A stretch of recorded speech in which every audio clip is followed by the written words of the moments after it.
Il a appris le contenu du jugement le 28 avril dernier et depuis que son dossier devrait être plaidé en appel. L'affaire commence en septembre 2014. Après la décapitation par des djihadistes algériens du français Hervé Gourdel, la page Facebook de Sébastien Jalamion fustige le radicalisme islamique et donne libre accès à des propos ambigus sur les musulmans en général, des dérapages alimentés par 1300 amis et qui lui vaudront sa condamnation.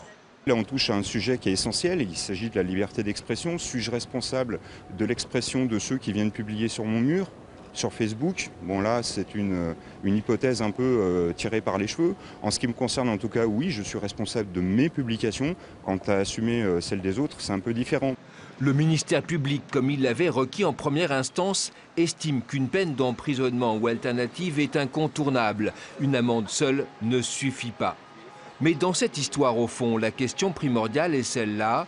Peut-on laisser tout dire ou presque sur une page Facebook? Peut-on, en tant qu'éditeur, en tant que présentateur d'une page Facebook, être amené à engager sa responsabilité morale? Oui.